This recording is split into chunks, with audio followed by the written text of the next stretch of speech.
بسم اللہ الرحمن الرحیم۔ شروع اللہ کا نام لے کر جو بڑا مہربان نہایت رحم والا ہے۔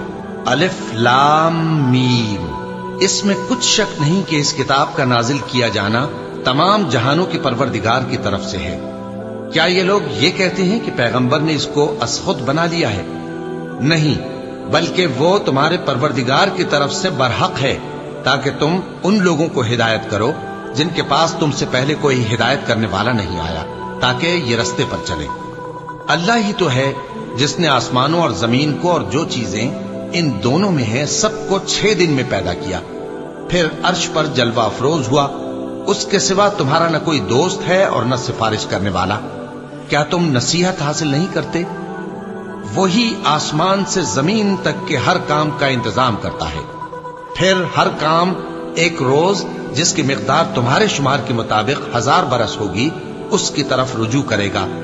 اسی شان کا ہے وہ خالق جو پوشیدہ اور ظاہر کا جاننے والا ہے، غالب ہے، بڑا مہربان ہے۔ وہی جس نے ہر چیز کو بہت اچھی طرح بنایا، یعنی اس کو پیدا کیا اور انسان کی پیدائش کو مٹی سے شروع کیا، پھر اس کی نسل ایک قسم کے خلاصے سے یعنی حقیر پانی سے بنائی، پھر اس کو درست کیا، پھر اس میں اپنی طرف سے روح پھونکی اور تمہارے کان اور آنکھیں اور دل بنائے، مگر تم بہت کم شکر کرتے ہو۔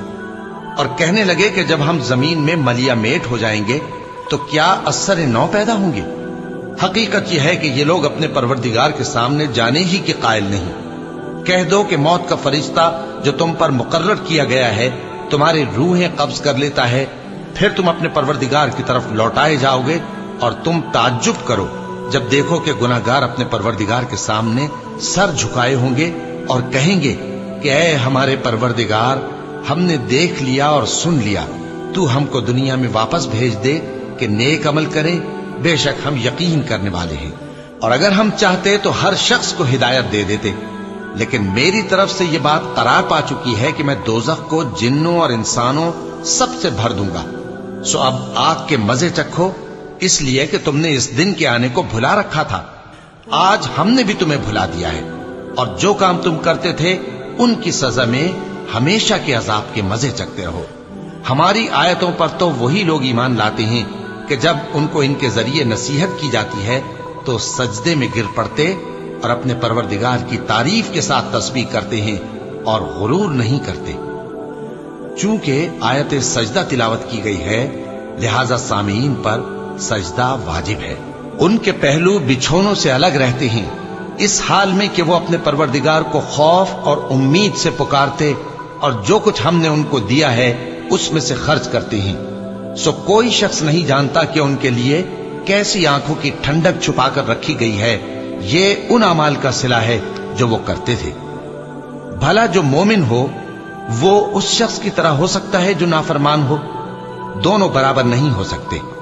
جو لوگ ایمان لائے اور نیک عمل کرتے رہے ان کے رہنے کے لیے باغ ہیں، یہ مہمانی ان کاموں کی جزا ہے جو وہ کرتے تھے، اور جنہوں نے نافرمانی کی ان کے رہنے کے لیے دوزخ ہے۔ جب چاہیں گے کہ اس میں سے نکل جائیں تو اس میں لوٹا دیے جائیں گے، اور ان سے کہا جائے گا کہ جس دوزخ کے عذاب کو تم جھوٹ سمجھتے تھے اس کے مزے چکھو، اور ہم ان کو قیامت کے بڑے عذاب سے پہلے دنیا کے عذاب کا بھی مزہ چکھائیں گے، شاید وہ ہماری طرف لوٹ آئیں۔ اور اس شخص سے بڑھ کر ظالم کون جس کو اس کے پروردگار کی آیتوں سے نصیحت کی جائے تو وہ ان سے منہ پھیر لے۔ ہم گناہگاروں سے ضرور بدلہ لینے والے ہیں، اور ہم نے موسیٰ کو کتاب دی تو تم ان سے ملاقات ہونے سے متعلق شک میں نہ ہونا، اور ہم نے اس کتاب کو بنی اسرائیل کے لیے ذریعہ ہدایت بنایا تھا، اور ان میں سے ہم نے پیشوا بنائے تھے جو ہمارے حکم سے ہدایت کیا کرتے تھے، جبکہ وہ صبر بھی کرتے تھے اور وہ ہماری آیتوں پر یقین رکھتے تھے۔ بلا شبہ تمہارا پروردگار ہی ان میں جن باتوں میں وہ اختلاف کرتے تھے قیامت کے روز فیصلہ کر دے گا۔ کیا ان کو اس امر سے ہدایت نہ ہوئی کہ ہم نے ان سے پہلے بہت سی امتوں کو جن کے رہنے کے مقامات میں یہ لوگ چلتے پھرتے ہیں ہلاک کر دیا؟ بے شک اس میں نشانیاں ہیں، تو یہ سنتے کیوں نہیں؟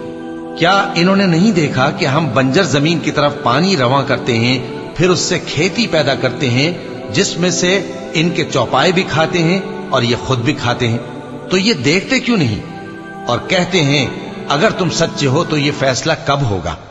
کہہ دو کہ فیصلے کے دن کافروں کو ان کا ایمان لانا کچھ بھی فائدہ نہ دے گا اور نہ ان کو مہلت دی جائے گی، تو ان سے منہ پھیر لو اور انتظار کرو، یہ بھی انتظار کر رہے ہیں۔